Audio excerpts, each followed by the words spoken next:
my name is Aman Kumar Atkan और I welcome you everyone to the YouTube channel of Neo Civilian। और हम यहाँ पे जैसे कि आपको पता है कि साइंस एंड टेक्नोलॉजी की वीडियोस हर weekly according within 10 days में करते हैं। तो इस बार हम जो साइंस एंड अफेयर्स के यूपीएससी के लेवल के करंट अफेयर जो हम करने वाले हैं that is coming from the date 21 August 2025 to 31 August 2025। तो ज़्यादा टाइम नहीं लेते हुए let's come to the our first news. जो हमारी पहली न्यूज है वो है एक बीमारी से रिलेटेड, ठीक है, वो है एक बीमारी से रिलेटेड और बीमारी का नाम है सुडोमोनास आर्जियोनासा। अब ये है क्या? ये एक तरह से बैक्टीरियल इन्फेक्शन है, ठीक है, जो कि क्या है, जो बैक्टीरिया कौन सा है, जो किस जीन का है, सुडोमोनास आर्जियोनोसा। आर्जियोनोसा बैक्टीरियम है, उसकी फैमिली से रिलेटेड है, ठीक है। और ये जो bacteria it is a gram negative. आपको पता है कि जैसे बैक्टीरिया दो तरह के होते हैं, one is gram positive, another is gram negative. He is categorised under the gram negative category. Aerobic है, नॉन स्पोरस है, रोड शेप्ड है। एंड स्पेशली कहां मिलेगा this bacteria? This bacteria found in the fresh water और the clean environment. अभी हुआ क्या है, ये बैक्टीरिया कुछ बीमारियां फैलाता है। जैसे फॉर एग्जांपल क्या है, जब बीमारियां फैलाएगा, इन्फेक्शन फैलाएगा तो क्या होगा, फुलिकुलोसिस हो जाएगा, निमोनिया हो जाएगा, Otis and puncture wounds leading lungs के अंदर पंचर वोन्स के टाइप में हो जाएगा। देयर समथिंग निमोनिया हो गया है, एंटराइसिस हो गया लंग इसमें, आपकी स्मॉल इंटेस्टाइन्स में हो गया है, आपकी नर्व्स में सेप्टिनोसिस हो गया है, एंड आपके ब्रेन में प्रॉब्लम कर रहा है। हुआ क्या था, ये जो बैक्टीरिया है ये अभी कोई नया बैक्टीरिया हमें फाउंड नहीं हुआ, ये बहुत टाइम से है और बहुत टाइम से बीमारियां फैला रहा है। दिक्कत क्या थी, दिस बैक्टीरिया क्या था, दिस बिकम ड्रग्स रेजिस्टेंस। क्या हो गया था? Drug resistance. तो अभी रिसेंटली न्यूज ये आई है कि हेल्महोल्ट्ज जो सेंटर फॉर इंफेक्शन रिसर्च है, जर्मनी में लोकेटेड है, इन्होंने इसकी बायस्टेबल एग्जिस्टेंस एक्सप्रेस की है, जिसकी वजह से ये हो गया है कि जो इसने क्या कर रखा था, एंटीबायोटिक रेजिस्टेंस, अपनी बीमारी के एंटीबायोटिक्स के अगेंस्ट में जो इसने रेजिस्टेंस बना रखी थी उसके अगेंस्ट में हम काम कर सकते हैं, ठीक है। और जैसे ये काम करेगा तो हम कुछ दूसरी थेरेपीज वगैरह यूज करके, नोवल थेरेपी वगैरह यूज कर सकते हैं, इसके अगेंस्ट में जो बीमारियां हो रही थी उसके अगेंस्ट में हम काम कर सकते हैं। तो सारा क्रक्स बातों का ये है कि इससे कुछ बीमारियां फैलती हैं जो ऑलरेडी थी। एंड इस बैक्टीरिया का जो नाम है सुडोमोनास एरिजिनोसा। ये जो बैक्टीरिया है, this bacteria show some in earlier days में, पहले के टाइम पे इसने क्या किया था, ड्रग रेजिस्टेंस शो की थी। अभी क्या है, जर्मनी ने बायोस्टेबल एक्सप्रेशन रिलीज किए हैं, जिसकी वजह से क्या हो गया है, अभी एक नई अंडरस्टैंडिंग बनी है इस बैक्टीरिया के बारे में। A new understanding has been arrived. और जो एक न्यू अंडरस्टैंडिंग क्रिएट हुई है उसके बाद में अब ये हुआ है कि हम नियर फ्यूचर में जो इसके अगेंस्ट में एडीआर जो शो कर रहा है या फिर एंटी माइक्रोबियल रेजिस्टेंस जो शो कर रहा है उसके अगेंस्ट में हम काम कर पाए। So this is the study. Next जो न्यूज है हमारी दैट इज फॉर द अग्नि मिसाइल, अग्नि 5 मिसाइल के बारे में। आप जैसे कि आप सबको पता है कि अग्नि 5 जो मिसाइल है that is the intercontinental ballistic missile. तो इंटरकॉन्टिनेंटल है तो रेंज कितनी होगी, मोर देन 5500 किलोमीटर, लगभग 5500 किलोमीटर से ज्यादा की रेंज होगी। बैलिस्टिक मिसाइल है तो क्या होगी, पहले स्पेस को छोड़ के जाएगी एंड देन वापस ग्रेविटी का यूज करके वापस इन्वायरमेंट में री एंट्री करेगी। तो अभी ये न्यूज में क्यों है, जैसे हमें पता है कि अभी क्या अग्नि 5 intermediate range of ballistic missile में कैटेगराइज कर दी गई है। एंड ये कहां पे टेस्ट किया, that has been changed on the Chandipur Odisha में। अब हुआ क्या है, सबको पता है अग्नि है, जैसे नाम से तो अग्नि कहां से लगेगी, अग्नि जैसे आप आग लगाते हो तो जमीन पे लगती है आग, तो सिंपली जब अग्नि है तो सरफेस टू सरफेस मिसाइल, क्योंकि हमारी जो है पतन नाम से जितनी मिसाइल है वो अपने नाम से मशहूर है, ठीक है। तो जैसा नाम है उसी के अकॉर्डिंग उनका होगा। तो this is the surface to surface missile, nuclear warhead capable missile है। बनाया किसने, डीआरडीओ ने बनाया है। एंड सबसे बड़ी जो है it is equipped with the MIRV, multiple independent targetable re entry vehicles. तो अभी रिसेंटली क्या हुआ कि इसमें आपने क्या कर दिया, ये बेसिकली क्या 3 स्टेज है और आपने यहां पे 3 MIR यूज किए इसमें, 1 2 3 3 MIR क्या करेंगे, मल्टीपल आप क्या है, आप जो टारगेट होंगे वो आप अलग अलग मल्टीपल टारगेट यूज कर पाओगे। यानी पहले क्या था, पहले अगर एक मिसाइल आती है तो एक ही जगह पे आगे हिट करेगी, लेकिन MRIV टेक्नोलॉजी क्या करता है, multiple independent targetable re entry करता है कि आप मल्टीपल, एक जैसे आपके पास 3 टारगेट है तो आप क्या है, एक ही मिसाइल को क्या है तीनों टारगेट हिट कर पाओ। ठीक है, साथ के साथ क्या सॉलिड फ्यूल रॉकेट है, ये ध्यान रखना, दिस इज वेरी इंपॉर्टेंट। तीनों के तीनों स्टेज है, तीनों के तीनों स्टेज कैसे हैं, सॉलिड फ्यूल प्रोपेलेंट्स यूज हो रहे हैं इसमें। ठीक है, और साथ की अभी क्यों है ये, इसके बारे में कुछ है। अब मैं बात कन्वेंशनल एक्सप्लोसिव्स भी ले जा सकती है, केमिकल एक्सप्लोसिव्स भी ले जा सकती है, और साथ के साथ न्यूक्लियर वॉरहेड को भी ले जा सकती है। जब मैं इन दोनों की बात करूंगा तो ये क्या है, इंटरनेशनल लेवल पे ये तो बैन ही कर रखे हैं। ठीक है, आप इनका केमिकल वेपन्स का और बायोलॉजिकल वेपन्स का आप यूज नहीं कर सकते, देयर इज ट्रीटी जिसको इंडिया ने साइन कर रखा है। तो अब आप कहां से इसको लैंड से लॉन्च पे कर सकते हो, मोबाइल लॉन्चर से लॉन्च कर सकते हो, एयर से लॉन्च कर सकते हो, लैंड से लॉन्च कर सकते हो, एंड सबमरीन से भी आप अग्नि 5 को लॉन्च कर सकते हो। ठीक है, so it is something important MIR। ठीक है, नेक्स्ट न्यूज जो हमारी बारे में है, हमने अपनी तीसरी वो बनाई है nuclear powered ballistic missile submarine. ठीक है, this is our INS Aridhaman, और INS अरिधमन है, ये थर्ड है हमारी।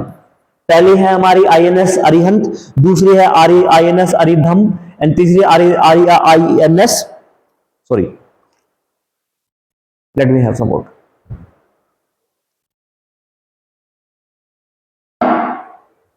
फर्स्ट जो है वो हमारी INS अरिहंत सीरीज की है, ये Indian naval ships INS Arihant की सीरीज की है। एंड दैट सेकंड है हमारी INS अरिधमन, एंड थर्ड ये अरिधमन आई है हमारे पास। तो ये हमारी क्या है, ये हमारी SSBN जो सीरीज की है, न्यूक्लियर पावर्ड सबमरीन्स जो है हमारी बैलिस्टिक मिसाइल वाले सबमरीन्स है, उनकी रेंज में हमारी थर्ड है। ठीक है, अब बात कर लेते हैं, तो अरिहंत क्लास की है, yes of course, and they have the advance technology vessel project में आती है। कहां बनाई है, विशाखापट्टनम में, SBC Visakhapatnam ship building centre Visakhapatnam ने बनाया।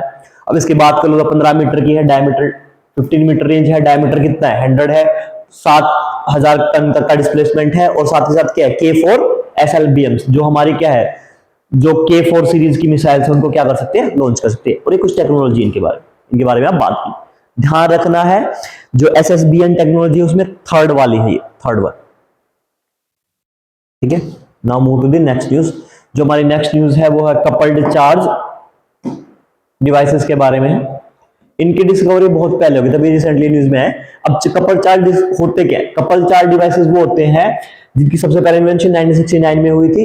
ये क्या है, ये बेसिकली इंटीग्रेटेड सर्किट्स है। क्या है, these are basically the integrated circuits है, और जो इंटीग्रेटेड सर्किट्स है वो क्या करेंगे, इसमें छोटे छोटे टाइनी टाइनी ग्रिड्स लगे होंगे, tiny tiny small small grids लगे हुए हैं, और ये ग्रिड्स क्या है, ये बहुत ज्यादा सेंसिटिव है, किसको लेके, लाइट को लेके, और इन्हीं को क्या बोला जाएगा, सेंसिटिव डॉट्स को, जो टाइनी लाइट सेंसिटिव डॉट्स है या एलिमेंट्स है, these are known as the silicons. और फिर इसके ऊपर सिलिका की लेयर होगी, सिलिका सेंसिकल्स होंगे, ये क्या करेंगे, ये फोटॉन्स और चार्जेस को क्या करेंगे, सबसे पहले कलेक्ट करेंगे फोटॉन्स को, लाइट पार्टिकल्स को, and then convert them into electric charges and then transfer to the charge substitute. ठीक है, तो अभी क्या है, सबसे इसका हाई यूज ये है कि आप CCD से क्या बना सकते हो, high resolution accurate digital images बना सकते हो। अब ये काम कैसे करता है, सबसे पहले क्या है इसमें, this is work on the principle of photo electric effect पे काम करेंगे। सबसे पहले आपके पास फोटो कैप्चर्स होंगे जो क्या करेंगे, लाइट को डिवाइस के अंदर कैप्चर करेंगे। Then we have charge generators, क्या करेंगे, फोटोन्स में जो फ्री इलेक्ट्रॉन्स होंगे उनकी वजह से they can produce the light की इंटेंसिटी, उसी इंटेंसिटी के अकॉर्डिंग लाइट को प्रोड्यूस करेंगे। चार्ज स्टोरेज, ये पिक्सेल्स क्या करेंगे, चार्ज को टाइनी कैपेसिटर्स के फॉर्म में स्टोर कर लेंगे, and charge transfer voltage subsequently क्या होगी, charge pixel to pixel move करती रहेगी। ठीक है, एंड देन सिग्नल कन्वर्टर, जब ये एक्यूमुलेट हो जाएंगे, जैसे एक्यूमुलेटेड चार्ज होगा किसमें, वोल्टेज में कन्वर्ट करेंगे, वोल्टेज एम्पलीफाई होगी, एंड डिजिटलाइज्ड फॉर्म में पूरी की पूरी क्या बन जाएगी, एक इमेज बन जाएगी। अगर मॉडर्न डे की टेक्नोलॉजी में बात करूं तो आप डिजिटल कैमरास भी इनका यूज कर सकते हो, सिटीटीवी कैमरा यूज होता है, स्मार्टफोन में एक्सरेज में सीटी स्कैन, एंडोस्कोपी, सब कुछ हर एक फील्ड में। मॉडर्न डे पर अगर बात करें तो CCD डिवाइसेस जो है, चार्ज कपल्ड डिवाइसेस, वो एवरी फील्ड में यूज होते हैं। ठीक है, तो इनके बारे में था। अब इनका सबसे बड़ा फायदा ये है कि ये कम लाइट वाले एनवायरनमेंट में भी क्या करते हैं, एक्सेप्शनल फॉर्म ऑफ आपको वो प्रोड्यूस करके देंगे, वीडियोस या फिर पिक्सल्स या फोटोज प्रोड्यूस करके देंगे। ठीक है, नेक्स्ट हमारा जो न्यूज है that is related to disease, that disease is known as Bloom syndrome. अभी रिसेंटली क्या हुआ है, 12 साल की एक लड़की को ब्लूम सिंड्रोम नाम की बीमारी मिली थी। तो चेन्नई की लड़की थी वो, तो उसके ब्रदर ने उसको क्या किया, बोन मैरो डोनेट किया है। एंड बोन मैरो डोनेट करने से अभी एक रिसेंट ब्रेक थ्रू मिला है कि हम बोन मैरो ट्रांसप्लांट के थ्रू भी इस ब्लूम सिंड्रोम के साथ को हम रिकवर करने में या फिर जो उससे बीमारियां होंगी उसको कम करने में हेल्प कर पाएंगे। जैसे फॉर एग्जांपल अगर मैं देखता हूं तो Bloom syndrome is BBSM, also क्या नाम है, ब्लूम टोरे मैनबैक सिंड्रोम जानते हैं, ठीक है। और ये किसकी वजह से, it is caused due to the BLM gene. और बीएलएम जीन किसके रिस्पॉन्सिबल होता है, ये रिस्पॉन्सिबल होता है आपके डीएनए के स्ट्रक्चर को मेंटेन करने में, साथ के साथ अगर आपका डीएनए डैमेज हो गया है तो उसको रिपेयर करने में, आपका डीएनए अगर इरेज हो गया है उसको हेल्प करने में, और एक्यूरेट जो डीएनए का रेप्लिकेशन है, जो कन्वर्जन होगा, उसको हेल्प करने में काम आता है, ठीक है। अगर कभी भी बीएलएम जीन में कोई माल फंक्शनिंग आ जाती है या कुछ भी प्रॉब्लम आ जाती है तो सबसे डायरेक्ट क्या होता है, डीएनए का रिपेयर प्रॉपरली नहीं होता है। और डीएनए का अगर रिपेयर प्रॉपरली होगा तो आपको डे टू डे लाइफ में और आपकी बॉडी को मैकेनिज्म में काम करने में प्रॉब्लम आ जाएगी और आपको मल्टीपल फॉर्म्स ऑफ कैंसर, आपकी बॉडी क्या सस्टेनेबल हो जाएगी कि आपको मल्टीपल फॉर्म ऑफ कैंसर हो सकता है इस वजह से, ठीक है। अब मैं बात करूंगा तो कैसे होती है, this is the autosomal recession. Autosomal recession क्या होता है, सबसे पहले तो एक हेरिडिटरी है कि पेरेंट्स से बच्चे में आएगी, और ऑटोसोमल रिसेप्टर है तो ऐसा नहीं है कि अगर आपके पिता को है तो आपको हो जाएगी, नहीं, अगर माता से भी ये बीमार, अगर आपके बोथ पेरेंट्स को ये ब्लूम सिंड्रोम है तभी ये आपको हो सकता है। तो इसमें क्या है, फादर और मदर से क्या है, दोनों जीन जो आएंगे वो जो जीन आएंगे वो मदर और फादर दोनों से आने चाहिए। अगर एक में भी है तो ये बीमारी जो ब्लूम सिंड्रोम ये पास नहीं हो सकता, ठीक है। रिस्क क्या है, एक चाइल्ड के अंदर डिसऑर्डर तभी होगा जब दोनों के दोनों पेरेंट्स क्या defective copy of BLM gene क्या कर रहे हैं और कैरी कर रहे हैं और कैरी करने को पास करते हैं। और मोस्टली क्या मिलता है, ध्यान रखेंगे, एक्स अस्कांजी जीविश डिसेंडेंट के जो लोग हैं, ज्यूज जो लोग हैं, उनके अंदर ये ज्यादा देखने को मिलता है, जीविश लोगों में। अब होता है क्या, ये कुछ चीजें हैं, ग्रोथ में क्या होगा, प्योर फिटल और पोस्ट नेटल ग्रोथ होगी, ठीक है। और अब बिलो एवरेज क्या होगा, बच्चे की हाइट होगी और हेड साइज होगा। फेशियल एक्सप्रेशन में क्या होगा, पतला फेस हो जाएगा, प्रोमिनेंट नाक का नाक को बहुत बड़े लगने लगेंगे, देखो this is how see this way, ठीक है। आप ये भी कह सकते हो कि वोल्टामोर्ट का जो नोज था, वोल्टामोर्ट के नोज के जैसे आपको नोज दिखा देने का। स्किन एक्सट्रीम सेंसिटिव हो जाएगी चीजों को लेके, रेड रैशेस हो जाएंगे अगर आप धूप में निकले हो। एंड मेटाबॉलिज्म क्या होगा, आपको हाई रिस्क ऑफ इंसुलिन वो हो जाएगा, हाई रिस्क ऑफ डायबिटीज भी आपको फेस करना पड़ सकता है। इसके अलावा 2-3 कॉजेज और हैं, जैसे इम्यून सिस्टम के फ्रीक्वेंट आपको पीओसीडी का लॉस रहेगा, इन्फेक्शंस रहेगा, इनफर्टिलिटी हो सकती है मेल्स में और फीमेल्स दोनों में, और कैंसर का रिस्क बहुत ज्यादा हो जाएगा। अब मैं अगर बात करूं इलाज की तो ब्लूम सिंड्रोम का कोई भी इलाज नहीं है, लेकिन आप क्या है, आपके इसके सिम्टम्स को देख के आप क्या कर सकते हो, इस बीमारी को मैनेज कर सकते हो। जिस तरह के सिम्टम्स आएंगे आप उस तरह की मेडिकल दवाइयां स्टार्ट कर दोगे, या फिर आप प्रिवेंटिव केयर करोगे, या फिर मल्टी डिसिप्लिनरी सपोर्ट लगाओगे। अगर आपको कैंसर हो गया है तो ऑन्कोलॉजिस्ट, एंडोक्राइनोलॉजिस्ट, इम्यूनोलॉजिस्ट और जेनेटिक काउंसलर की हेल्प करोगे। सबको मल्टीपल दवाइयां देनी पड़ेगी। यानी बेसिकली क्या है कि जैसे सिम्टम्स होंगे आप वैसा ही इलाज करना स्टार्ट कर देंगे। अभी क्या रिसेंटली जो बोन मैरो ट्रांसप्लांट हुआ चेन्नई में, वो ये दिखाता है कि भाई कल को अगर कैंसर की बहुत ज्यादा प्रॉब्लम होती है, यानी किस तरह का, अगर बोन मैरो कैंसर हो जाता है, ब्लड कैंसर हो जाता है इस कंडीशन में, तो वो कहीं ना कहीं रिकवर हो सकते हैं, ठीक है। लेकिन ब्लूम सिंड्रोम की बीमारी अभी भी ठीक नहीं होगी, लेकिन उसकी वजह से जो कैंसर्स हो रहे हैं वो कहीं ना कहीं क्या हो जाएंगे, मैनेजेबल हो जाएंगे, ठीक है, बोन मैरो ट्रांसप्लांट से। Now move to next news. ये नेक्स्ट न्यूज जो है वो एक इंटीग्रेटेड एयर डिफेंस वेपन के बारे में है। हुआ क्या है कि डीआरडीओ ने एक integrated air defence weapon system बनाया, और इस वेपन सिस्टम में उन्होंने क्या है, उन्होंने 2-3 चीजें बनाई। पहला तो उन्होंने, हमारे पास QRSM था, फिर हमारे पास VSORAD थे और DWS थे, इन सबको मिला के एक सिस्टम बना दिया है। तो इसको समझने से पहले हम इन तीनों को समझते हैं, क्योंकि जब तक ये तीनों हमें नहीं पता होंगे तब तक हम वो नहीं पता लगा पाएंगे। तो पहले इसके बारे में करते हैं। सबसे पहले QSARMS क्या है, that is quick reaction surface to air missiles. अब क्या होता है कि कई बार आपको जब आपके यहाँ पे एरियल अटैक्स होते हैं, हवा से हवाई हमले होते हैं, तो उन हवाई हमलों में क्या होता है कि अगर आपको मल्टीपल टारगेट एक टाइम पे क्या करने पड़ते हैं, आप जैसे मिसाइल लॉन्च करके टारगेट को हिट करोगे, जब टारगेट हिट होगा तो उसके कुछ टाइम बाद आपको दोबारा मिसाइल रिलोड करनी पड़ेगी, आपको थोड़ा पॉज लेना पड़ेगा। तो आपने स्पेशल क्या बनाया था, quick response surface to air एक सिस्टम बनाया था जो क्या है, जो बहुत जल्दी रिस्पॉन्स करेगा। यानी एक लॉन्च कर दी, एक को मार गिराया, दोबारा लॉन्च, दूसरी लॉन्च कर देगा मिसाइल, तीसरी लॉन्च कर देगा, चौथी लॉन्च कर देगा। That is the quick response surface to air missile system. और ये बनाया किसने था, that is developed by DRDO. तो जितने भी क्या है आर्मी ने जो फास्ट मूविंग आर्मर्ड कॉलम है एरियल अटैक उनको बचाने के लिए था। रेंज कितनी है, 3 से 300 किलोमीटर। आप कहां लगा सकते हो इसको, मोबाइल व्हीकल्स पे लगा सकते हो, मोबाइल पे मोबाइल प्लेटफॉर्म्स पे लगा सकते हो, ये जो चलने वाले मोबाइल, यहाँ पे वो फोन वाले मोबाइल की बात हो रही है। And capable of firing during short hold, कि थोड़े टाइम के दौरान क्या बार बार इनसे अटैक कर पाओगे। अब इसमें दो चीजें हैं, एक तो है active array battery surveillance radar, दूसरा active array battery multifunction radar. और इसकी सबसे बड़ी खासियत ये है, it will provide the 360 degree coverage. ऐसा नहीं कि बिल्कुल सामने से करेगा, पीछे से 360 डिग्री। एक्ट एज ए डोम, ये किसकी तरह काम करेगा, एज डोम की तरह काम करेगा। ठीक है। दूसरा जो हमारे पास है वो है वीशोराड के बारे में, that is the very short range air defence system के बारे में। ये क्या है, ये अपने 4th जनरेशन का है, इसमें जनरेशन है।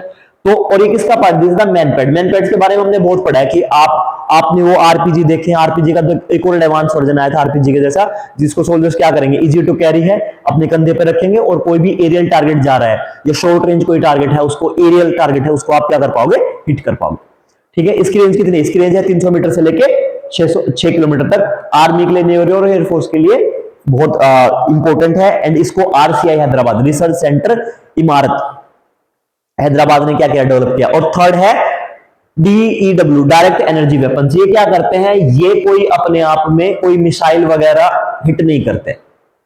ये जो एनर्जी डार्क वेपन्स क्या करेंगे, ये डायरेक्टली क्या करते हैं, जो आपकी एनर्जी की फॉर्म में, ठीक है, एनर्जी को बीम की फॉर्म में, इलेक्ट्रिसिटी की फॉर्म में, बीम की फॉर्म में क्या करेंगे, हिट करेंगे। तो उससे क्या होगा, जैसे आप क्या करते हो, जैसे आपने एक मिसाइल लॉन्च करी, धाई दूसरी मिसाइल लॉन्च की, तो इसके बीच में गैप आ जाता है। लेकिन जब आप एनर्जी को बीम के थ्रू या फिर लेजर के थ्रू जब हीट करोगे, तो वो क्या है, वो कंटिन्यूअस सोर्स ऑफ एनर्जी है। ठीक है। तो कंटिन्यूअस वो भी लिया है। तो आपने इसमें क्या करोगे, vehicle mounted laser D mark 2 है, लेस देन 3 किलोमीटर रेंज है। और आपने, और इसको बनाया कैसे, इसको बनाया centre for high energy systems and sciences, CHESS Hyderabad. और आपने क्या किया, यानी सॉरी नोट, आपने डीआरडीओ ने क्या किया है, डीआरडीओ ने इन तीनों सिस्टम्स को एक ही जगह पे इंस्टॉल कर दिया। ठीक है। और तीनों एक साथ मिलकर काम करेंगे, और तीनों जब एक साथ मिलकर काम करेंगे तो अपने हिसाब से कलेक्ट करेंगे। जहां पे लेजर की जरूरत होगी तो लेजर वाला हिट करेगा, जहां पे quick response surface to air missile की जरूरत होगी वो वाली हिट करेंगे, और जहां पे क्या है शॉर्ट रेंज की एयर डिफेंस सिस्टम की जरूरत होगी, मैनपैड की जरूरत होगी, तो शॉर्ट रेंज वाले काम करेंगे। तो क्या होगा, इंटीग्रेटेड सर्किट होगा। अगर आप इनको अलग अलग काम करोगे तो आपको इनको अलग अलग कमांड देनी पड़ेगी, लेकिन आपने क्या कर दिया, एक ऐसा इंटीग्रेटेड सिस्टम बना दिया जो अपने हिसाब से डिटेक्ट करके क्या है, लोकेशन के हिसाब से, या फिर आपको बहुत ज्यादा मिसाइल आ रहे हैं, जैसे स्वॉर्म अटैक हो गया है अभी आजकल फेमस क्या हो रहा है, आजकल जैसे पाकिस्तान की तरफ से हमारे ऊपर जब ऑपरेशन सिंदूर चल रहा था, तो पाकिस्तान की तरफ से हमारे ऊपर स्वॉर्म अटैक्स हो रहे थे। स्वॉर्म अटैक समझते हो कि बहुत सारे ड्रोन्स एक साथ उड़ के आए और अटैक कर दे, जैसे आपने टिड्डी का अटैक देखा है, बिल्कुल वैसे। तो उस तरह के अटैक्स में आप शॉर्ट रेंज की मिसाइल्स का या फिर एनर्जी वाला भी यूज नहीं कर सकते। आपको सारे के सारे सिस्टम्स क्या करने पड़ेंगे, एक साथ एक्टिवेट करने पड़ेंगे। अब सारे के सारे सिस्टम एक्टिवेट करने में कई बार क्या होता है कि एक ही टारगेट पे बहुत सारे, जैसे आपका, जैसे अगर इंटीग्रेटर नहीं होते तो क्या प्रॉब्लम होती, क्यू सरम्स है या फिर वी सोराइड्स है, इन दोनों ने एक ही टारगेट को लॉक कर लिया और इन्होंने एक टारगेट को हिट किया, तो आपका क्या, आपका लॉस हो गया। तो आप क्या करोगे, आप डीआरडीओ ने क्या किया, इन तीनों सिस्टम्स को इंटीग्रेट कर लिया है। और इंटीग्रेट करने से क्या हुआ, इंटीग्रेट करने से अभी ये एक साथ ऑटोनोमसली काम करेंगे और अपने अकॉर्डिंग, जैसे अगर क्विक रिस्पांस की जरूरत है तो क्विक रिस्पांस वाली surface to air missiles launch hit होंगी, या डीडब्ल्यू की है एनर्जी की रिक्वायर्ड लेजर बीम्स के थ्रू, तो लेजर बीम वाला काम करेगा और सारे मिलकर काम करेगा। अब इनके साथ इंटीग्रेटेड करने का सबसे बड़ा फायदा ये हुआ है कि एक तो इनकी कैपेबिलिटी इनहांस हो गई है, दूसरा क्या हुआ है, दूसरा अब इंडिया को अगर कोई स्वॉर्म्स टाइप की कोई अटैक आती है, स्वॉर्म ड्रोन का कोई अटैक आता है, तो हम उस अटैक, उन टाइप्स के अटैक्स को क्या कर पाएंगे, इजीली हैंडल कर पाएंगे। ठीक है। और इसके अलावा क्या है, इंडिया ने ये क्या कर दिया है, खुद माइलस्टोन एस्टेब्लिश किया है, ताकि खुद की जो इंडिया की देशज टेक्नोलॉजी है, इंडिजिनियस टेक्नोलॉजी है, उसको एडवांस करने में बहुत ज्यादा हेल्प मिले। ठीक है। तो इंटीग्रेटेड किया तीनों सिस्टम, ये तीनों सिस्टम हमारे पास ऑलरेडी मौजूद थे, अलग अलग थे, लेकिन हमने क्या है, इन तीनों को एक जगह पे रख के एक साथ इंटीग्रेटेड कर दिया, अभी तीनों एक साथ काम करेंगे। नेक्स्ट हमारी जो न्यूज है, that is for the rare earth magnets. अब तक आपने क्या सुना था? अब तक हमने रेयर अर्थ एलिमेंट्स की बात सुनी थी, रेयर अर्थ मेटल्स की बात सुनी थी। Now here comes the rare earth magnets. Rare earth magnets वो वाले मैग्नेट्स होते हैं जिनके अंदर एक्सेप्शनल क्वालिटी ऑफ क्या होती है? मैग्नेटिक स्ट्रेंथ होती है, और उनमें एनर्जी स्टोरेज करने की एनर्जी डेंसिटी बहुत ज्यादा होती है उनकी, एंड क्या होते हैं? साइज में छोटे एंड एफिशिएंट होते हैं। अभी रिसेंटली क्या हुआ है? रिसेंटली और रेयर अर्थ एलिमेंट जो मैग्नेट्स हैं, इनकी बहुत ज्यादा जरूरत आपको इलेक्ट्रिक व्हीकल्स में पड़ेगी। कहां पड़ेगी? इलेक्ट्रिक व्हीकल्स में आपको बहुत ज्यादा इनकी जरूरत पड़ती है। तो अभी दिक्कत ये हुई है कि ग्लोबल लेवल पे इनकी जो डिमांड है वो बहुत ज्यादा बढ़ गई है, और अभी ग्लोबल सप्लाई चेन पे क्या है? इसका बहुत असर पड़ रहा है। अब देखो, अब मैं बात करूं तो कैसे बनते हैं, तो दो तरह के मेटल्स यूज होते हैं रेयर अर्थ मैग्नेट्स में। पहला है नियोडायमियम, दैट इज एनडी, एफबी और बेरियम, जिसमें क्या है? नियोडायमाइन होता है, डायमियम होता है, आयरन है एंड बोरोन है। एनडी नियोडायमिन के लिए, एफबी आयरन के लिए और बी बोरोन के लिए। ये क्या है? अगर आपको नियोडायमिन बनाओगे, टाइप के रेयर अर्थ मैग्नेट्स बनाओगे, तो ये सबसे ज्यादा कमर्शियली यूज्ड होने वाले या कमर्शियली अवेलेबल होने वाले मैग्नेट है, and these are the strongest, they have the high exceptional quality of magnetic strength. दूसरे टाइप के हैं, that is the samarium cobalt type के हैं, जिसमें समारियन आप दो मटेरियल यूज करते हो, one is samarium, second one is cobalt, sorry guys. और जो समारियन कोबाल्ट है, ये व्हाट दे शो, हाँ एक मिनट, ये क्या करते हैं? ये हाई थर्मल स्टेबिलिटी और कोरोसिव रेजिस्टेंस को करते हैं, कोरोसिव रेजिस्टेंस को, कि जंग लगने की क्षमता को कम कर देते हैं। अब हुआ क्या है? अब यही जरूरी नहीं है कि आपको दोनों इस टाइप के मिले, इन दोनों टाइप में भी बहुत सारे टाइप के क्या है? ग्रेड है, अलग अलग है। कुछ हाईएस्ट ग्रेड के हैं, कुछ मीडियम ग्रेड के हैं, कुछ लो ग्रेड के हैं, बट बेसिकली जब बनेंगे तो दो ही चीजों से बनेंगे। वन इज नियोडायनेमियम, जिसमें सबसे नियोडायनेमियम है, आयरन है, बोरोन है। दूसरा है समारियन कोबाल्ट, जिसमें समारियन और कोबाल्ट है। और जो नियोडायनेमियम है वो सबसे क्या होंगे? वो एक्सेप्शनल स्ट्रॉन्गेस्ट क्वालिटी के मैग्नेट्स होंगे, और दूसरे होंगे ये क्या होंगे? ये थर्मल स्टेबिलिटी होगी और हाईली कोरोसिव रेजिस्टेंस नेचर के होंगे। तो अभी अगर मैं ग्लोबल सप्लाई की बात करूं रेयर अर्थ मैग्नेट्स में, तो इसमें सबसे हाईएस्ट कौन है? चाइना क्या है? पूरी की पूरी मार्केट को डोमिनेट करता है, कि ऐसा माना जाता है कि चाइना पूरे वर्ल्ड का 90% से ज्यादा क्या करता है? 90% से ज्यादा की क्या है? इनकी प्रोसेसिंग कैपेसिटी है। मैन्युफैक्चरिंग कैपेसिटी की बात नहीं है, कि प्रोसेसिंग कैपेसिटी की बात कर रही है, कि इतने वो बना सकते हैं, 90% प्रोसेसिंग कैपेसिटी पूरे वर्ल्ड की। तो अगर इनकी है तो चाइना क्या करे? चाइना इस फील्ड में डोमिनेट करेगा, चाइना डोमिनेट एंड सब। तो अगर चाइना डोमिनेट करेगा तो फिर अब देखो चाइना डोमिनेट क्यों कर रहा है। अब ये कहां क्या? अब आपको मेडिकल कहां मिलेंगे? आपको मेडिकल इमेजिंग में मिलेंगे, एमआरआई मशीन से मिलेंगे, एक्सरे में मिलेंगे, पीटी स्कैन से मिलेंगे, आपको नेविगेशन सिस्टम में मिलेंगे, नाविक जीपीएस वगैरह में, मोबाइल गाइडेंस सिस्टम में मिलेंगे, रडार में मिलेंगे, आपके फोन में मिलेंगे, स्मार्टफोन में, लैपटॉप्स में मिल रहे हैं, and we have hard drives, electric motors में मिल रहे हैं, इलेक्ट्रिक स्टीयरिंग, इलेक्ट्रिक व्हीकल्स में मिल रहे हैं। ठीक है, शायद आपको विंड टर्बाइंस में, रोबोटिक्स में, मैग्नेटिक सेपरेटर्स में मिल रहे हैं, आपको मैग्नेटिक क्लैप्स जो आते हैं और प्रीसाइज फिटिंग्स जो आती हैं ज्वेलरी में, लग्जरी गुड्स आइटम्स में।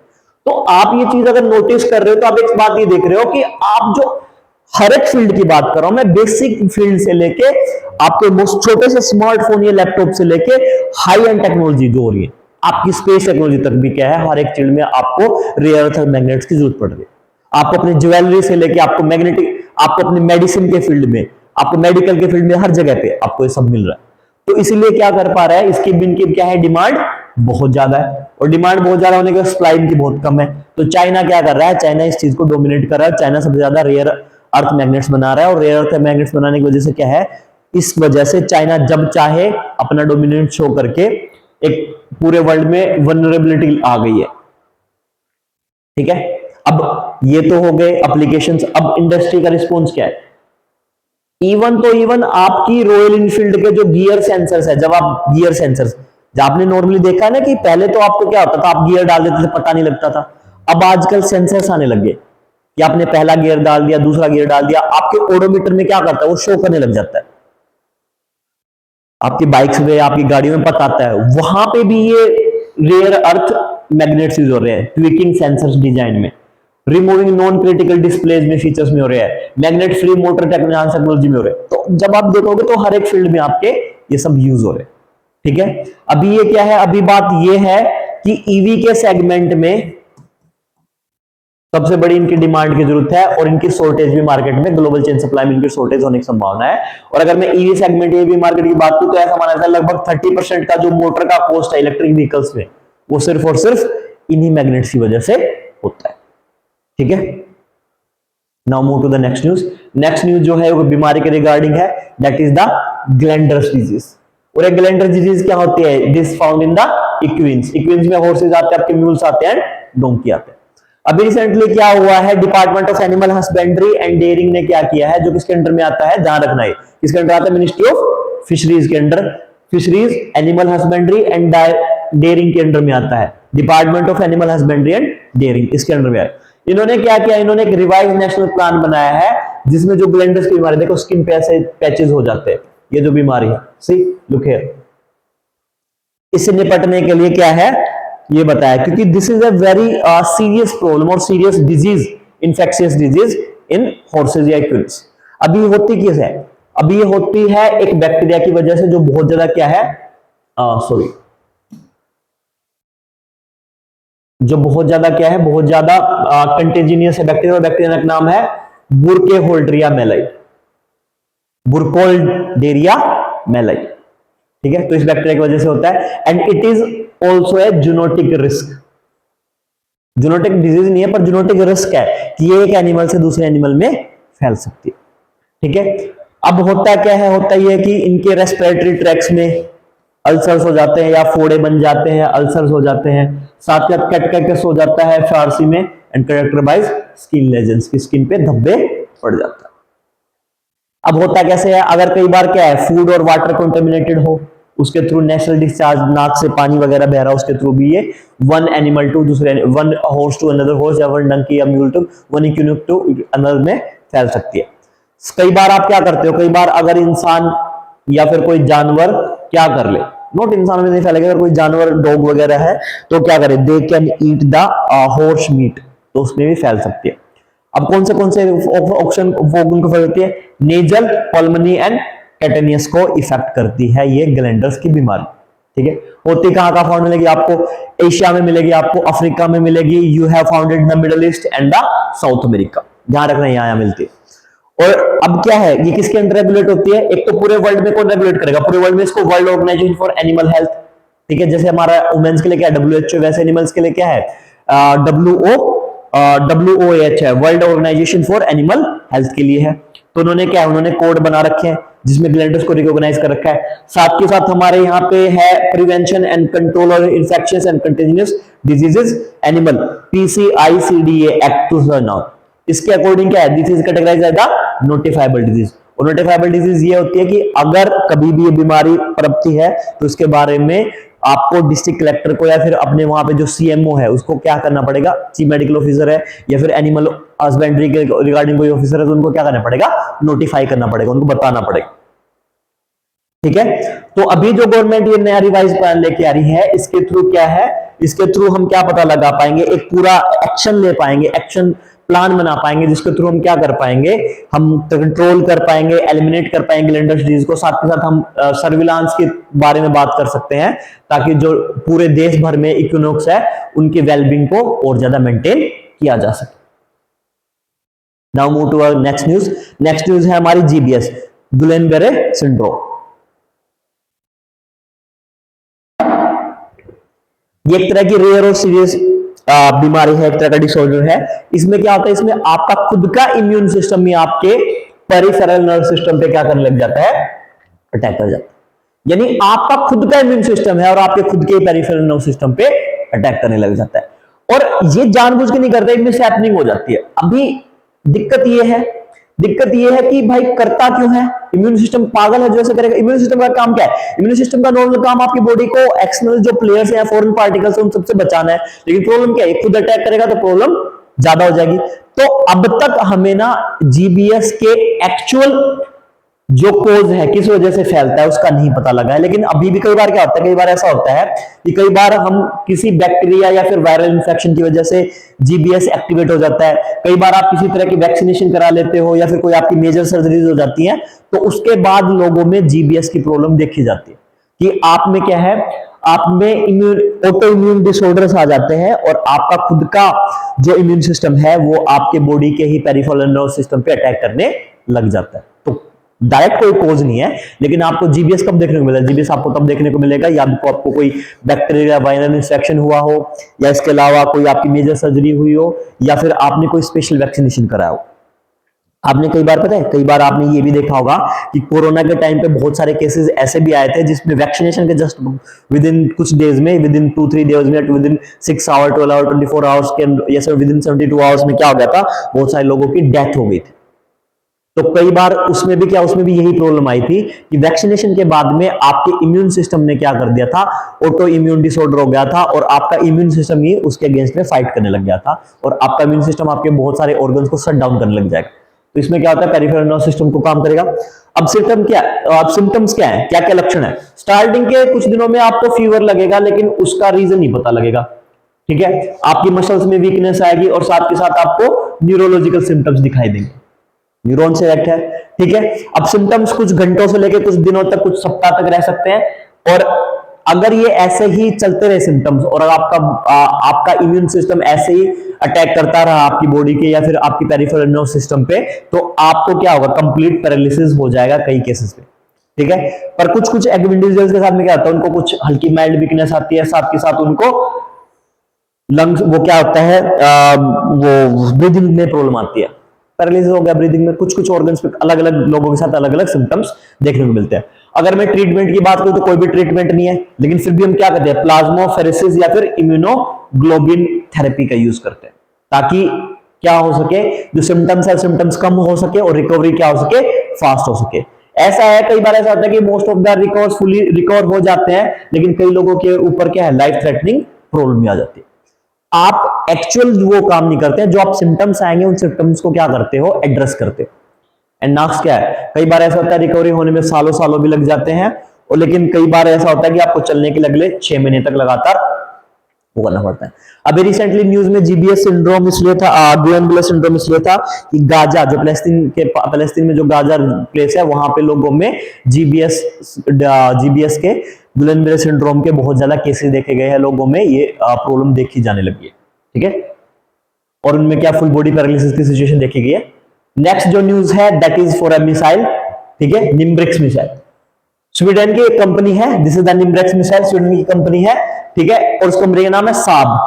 स्वीडन की कंपनी है, साब है। और यही कंपनी जब हमने राफेल खरीदा था तो इन्होंने भी क्या है, इन्होंने पार्टिसिपेट किया था, सिस कंपनी ने पार्टिसिपेट किया था, उसमें से ये साब भी थी।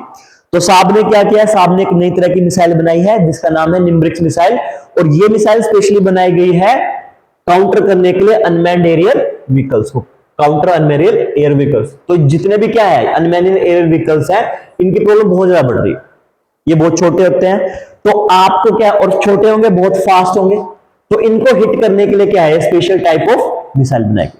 अब स्पेशल टाइप ऑफ मिसाइल बनाएंगे तो अगर आप यूएवी को हिट करोगे तो आपको कैसे चाहिए, एक तो सबसे बड़ी क्वालिटी आपको चाहिए precise hitting, not hitting, precise targeting, कि आपका टारगेट बिल्कुल सही जगह पे हिट करे। दूसरा ये क्या होंगी, बहुत ज्यादा क्या है, फास्ट होनी चाहिए, इनकी स्पीड बहुत ज्यादा हाई होनी चाहिए। इतनी बात पे आप करोगे तो क्या है, किस लिए बनाया गया, to neutralise small drones and UAVs. साथ के साथ कैसे बनाया गया, कोस्ट एफिशिएंट बनाया गया है, ध्यान में रखते हुए, और साथ के साथ क्या है, कमर्शियल और मिलिट्री ऑफिशियल कंपोनेंट भी है। की फीचर फायर एंड फॉरगेट है, गाइडेड है, गाइडेड है तो अगर आप बीच रास्ते में क्या कर पाओगे, उसकी लोकेशन और डायरेक्शंस बदल पाओगे। हिट एंड फॉरगेट की कैटेगरी में तो भूल जाओ, एक बार फायर करो भूल जाओ, ये अपने टारगेट में अपने आप जाके हिट करेगी। एक्टिव सीकर है प्रीसाइज टारगेटिंग के लिए, और कितनी रेंज है, up to 5 kilometre, and incorporate with air burst warhead है जो डिटोनेट करता है नियर हिट टारगेट्स को, और साथ के साथ मल्टीपल ड्रोन्स को एक साथ साइमल्टेनियसली भी डिसेबल कर सकता है, ठीक है। अभी कुछ चीजें तो ध्यान रखना है, जो निम्ब्रिक्स, ये पढ़ लेना आप लोग, जो निम्ब्रिक्स मिसाइल सिस्टम है, जो निम्ब्रिक्स मिसाइल है वो यूएवी के लिए बनाई है, स्वीडन ने बनाई है, स्वीडन कंपनी है साब, ठीक है। ये एक नया मिशन आ गया, LUPEX mission. LUPEX mission Narendra Modi ने अभी क्या किया, नरेंद्र मोदी ने चंद्रयान 5 मिशन के लिए इंडिया का इसरो और जापान का JAXA, Japan space aerospace exploration agency JAX है, जैक्सा और इसरो दोनों मिलकर क्या है, एक मिशन चलाएंगे, that is for the Chandrayaan 5 mission के लिए। और इस पूरे मिशन का नाम क्या होगा, लूपेक्स मिशन। और इसकी फुल फॉर्म होगी lunar polar exploration programme, LUPEX. LU for lunar, फिर से पोलर, एक्स से EX से एक्सप्लोरेशन। अब है किसका, इसरो का। इसका है कहां जाएगा, मून के नदर, अरे सॉरी यार, मून के southern polar region, seriously moon के पोलर रीजन पे जाएगा। और साथ के साथ जैसे वाटर या दूसरे कंपोनेंट्स को डिटेक्ट करेगा। बेसिकली वाटर डिटेक्ट नहीं करेगा, जो सरफेस आइस मौजूद है मून के सदर्न पार्ट पे, उसको डिटेक्ट करने के लिए काम आएगा। साथ के साथ ये जो नाइट, लूनर नाइट्स है, अब मैं लूनर नाइट्स की बात करूं तो हमारे यहाँ पे नाइट कितनी होगी, वही नॉर्मली अराउंड 24 आवर्स में से अराउंड मानता हूं, कभी दिन रात चलते, पर मैं एक्चुअल में ले रहा हूं कि नॉर्मल क्या 12 घंटे का दिन होता है, 12 घंटे का एवरेज पे अगर मैं बिल्कुल बोलूं। लेकिन कभी कभी ऐसा हो जाता है 12.5 घंटे के दिन होते हैं, कई बार दिन बड़े होते हैं, रात छोटी, तो वो अलग पॉइंट है। अर्थ के सन के राउंड मूवमेंट के और 23 डिग्री टिल्टेशन की वजह से सब होता है। लेकिन मून के साथ ऐसा नहीं है। मून पे क्या रहता है, मून पे 14 दिन तक तो रात रहेगी और 14 दिन तक दिन रहेगा। जहां हमारे यहाँ पे क्या होता है, जहां हमको कहते हैं पूर्णिमा और अमावस्या का टाइम जो जोन चलता रहता है। तो लूनर नाइट कितने दिन की रहेगी, अकॉर्डिंग टू इंडियन डेज के अकॉर्डिंग, वहां पे one lunar night is equal to 14 nights और डेज इन अर्थ, उसके अकॉर्डिंग ध्यान रखना पड़ेगा। तो क्या है, इसके अलावा अब जब इतना ये हो जाएगा तो ये क्या है कि हम सिर्फ हमारे बहुत सारे मिशन क्या है, 14 दिन तक यहाँ पे सनलाइट दी जाएगी, और 14 दिन तक जब सनलाइट दी जाती है तो बहुत सारे मिशन क्या हो जाते हैं, बीच में काम करना बंद कर देते हैं, क्योंकि बैटरी का इतना पार्ट है और बैटरी वो क्या ड्रेन हो जाती है। तो ये ध्यान रखना। तो इसके लिए क्या है कि जब ये होगा तो लूनर नाइट्स के दौरान कैसी सर्वाइबिलिटी रहेगी, तो उसको भी हम चेक करेंगे। ठीक है, लैंडर जो है वो इसरो बनाएगा, रोवर कौन बनाएगा, जैक्सा बनाएगा। वाटर रिसोर्स जोन पे ड्रिल करेंगे, रिगोलिथ एक पॉइंट ये है, ये सब देख ले, इसरो का ये है। ठीक है, इसके अलावा पहले नासा और जैक्सा, इसने ESA ने और नासा ने मिलकर ऐसे प्रोजेक्ट चलाए। अब एक बात है भाई, लैंडर क्यों बनाया इंडिया अपने सॉफ्ट लैंडिंग के लिए फेमस हो गया था। इन्होंने सेकंड चांस में सॉफ्ट लैंडिंग करा दी थी। ठीक है, और हम साउथ रीजन में जाने वाले पहले कंट्री बने जिन्होंने फर्स्ट चांस में सॉफ्ट लैंडिंग करा दी। लेकिन चंद्रयान 2 क्या था, सॉफ्ट लैंडिंग में फेल हो गया था। चंद्रयान 3 हमने क्या सक्सेसफुल सॉफ्ट लैंडिंग कराई थी। तो इसलिए हम क्या करेंगे, लैंडर करेंगे। अब रोवर क्या है, रोवर जो वहां पे रोबोट निकल के घूमेगा, जो मूवमेंट करेगा, दैट इज रोवर। जापान ने अपने एक ऐसे मिशन भी हैं जहां से बहुत सारे मून से ये क्या है, ये मिट्टी लेके वापस आ गए। मिट्टी लेके क्या है, इनका मिशन गया, मिट्टी लेके आया इंटरनेशनल स्पेस स्टेशन में, वहां पे मिट्टी वापस दी और फिर अगले मिशन पे चला गया। ठीक है, तो कलेक्शन मामले, सैंपल कलेक्ट करने के मामले में टेक्नोलॉजी जापान की बहुत अच्छी है, तो हम रोवर का पार्ट उनको दे रहे हैं। ठीक है, ये रीजन पॉइंट ध्यान रखेंगे, कहीं पे आपको लिखा नहीं मिलेगा, it will comes with the understanding. ठीक है, नेक्स्ट न्यूज हमारी है इसके लिए, ईराम्स के लिए, extended range of attack munition के लिए। अभी ट्रम्प एडमिनिस्ट्रेशन ने क्या किया है, 3350 ईराम्स दिए हैं यूक्रेन को। अब ये ऐसे दिखते हैं, ये कैसे दिखते हैं गाइस, ये ऐसे दिखते हैं,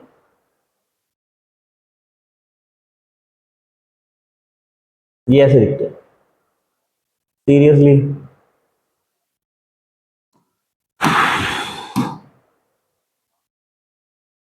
ये कैसे दिखते हैं, ऐसे। अब है क्या, नॉर्मल जब आपकी मिसाइल्स क्या है, किस डिस्टेंस तक जाएंगे, 2 kilometre, 4 kilometre, 5 kilometre, 16 kilometre, 17 kilometre, अगर वो बात अलग आपकी बैलिस्टिक मिसाइल्स है, वो सब मिसाइल्स है। लेकिन ये वाले कैसे हैं, ये आपको टारगेट्स 250 टू 550 किलोमीटर तक लेके जाने हैं। और आपको साथ के साथ मिसाइल्स में क्या है, मिसाइल्स में high value of payloads, high volume of payloads लेके जाना है, तो उस केस में ईराम्स वगैरह यूज होते हैं। अब इनकी रेंज देख लो, 250 है, 500 पाउंड तक क्या है, हाई एक्सप्लोसिव पेलोड्स लेके जा सकते हैं। और जितने भी हार्ड बंकर्स हैं या फ्यूल डिपो है या फिर स्टोरेज फैसिलिटी है, उनको क्या कर सकते हैं, हिट करके डिस्ट्रॉय कर सकते हैं। जीपीएस हाइब्रिड मोड पे चलते हैं, जीपीएस और इनर्शियल मोमेंट दोनों पे काम करेंगे, एंड इलेक्ट्रॉनिक जैमिंग, और साथ साथ अगर किसी ने जैमर्स लगा रखे हैं तो जैमर्स की पॉइंट पे भी अपने आप हिट कर पाएंगे कि एंटी जैमर को कंडीशन पे काम कर पाएंगे। ठीक है, अब ये देखो इन्होंने दी है, ये कुछ चीजें देख ले, तो इतना ही ध्यान है कि इन्होंने कैपेबिलिटी दी है इनको। अगेंस्ट में किसमें, सोवियत एरा के, सोवियत के अगेंस्ट में दी है। नेक्स्ट है वो एक केले के बारे में है, ठीक है। ये केले की वैरायटी है जो आपको मैसूर और चामराजानगर नगर में, जो कर्नाटका में है, यहां पे आपको देखने को मिलती है। और इस वैरायटी का नाम है नंजागुड रसबल्ले बनाना केला। तो आईसीआर क्या है, Indian council for agriculture research ने अभी रिसेंटली क्या किया है, एक इनके सेफ गार्डिंग के लिए, इनको बचाने के लिए, नॉर्मल देखने में इनका साइज छोटा होता है और ऐसे मोटे होते, पेटू पेटू टाइप से होते हैं, ठीक है। नॉर्मल बनाना, ऐसे नॉर्मल बनाना आपको ऐसे लंबे शेप में मिलेंगे, लेकिन ये क्या है, बीच में से आपको मोटे पेटू टाइप दिखाई देंगे, ठीक है, बनाना। तो इनको इसके अलावा 2006 में जीआई टैग भी मिल चुका है, ठीक है। साथ के साथ इनकी ये कहां मिलेंगे, black clay alluvial saline soil में फेमसली उगते हैं। और साथ के साथ दे हैव मेडिसिनल प्रॉपर्टीज, और मेडिसिनल प्रॉपर्टी क्या है, न्यूरोलॉजिकल अलाइनमेंट, कि आपके नर्व्स के लिए बेनिफिट है ये बनाना। और साथ के साथ अब हम इनको बचाने के लिए कोशिश क्यों करें, बचाने की कोशिश में इसलिए प्रॉब्लम कर रहे हैं बिकॉज एक बीमारी है, एक इन्फेक्शन है, fungal infection that is known as Panama wilt. इस पनामा विल्ट से बचाने के लिए हम इनको कोशिश कर रहे हैं, ठीक है। और ये किसकी वजह से होता है, ये फाशिरियम विल्ट पैथोजन की वजह से होता है। और इसकी वजह से जो लोकल कल्टीवेशन है, कहां पे, मैसूर और चामाराजा वो नगर में, वहां पे ये इश्यू हो रहा है। तो आईसीएआर के बारे में है, ये थोड़ा सा आप देख लीजिएगा, ठीक है। And I think that's for today. Thank you so much. आज थोड़ा फास्ट हो गया है, नेक्स्ट क्लासेस में हम और थोड़ा सा अच्छे से करें। Thank you.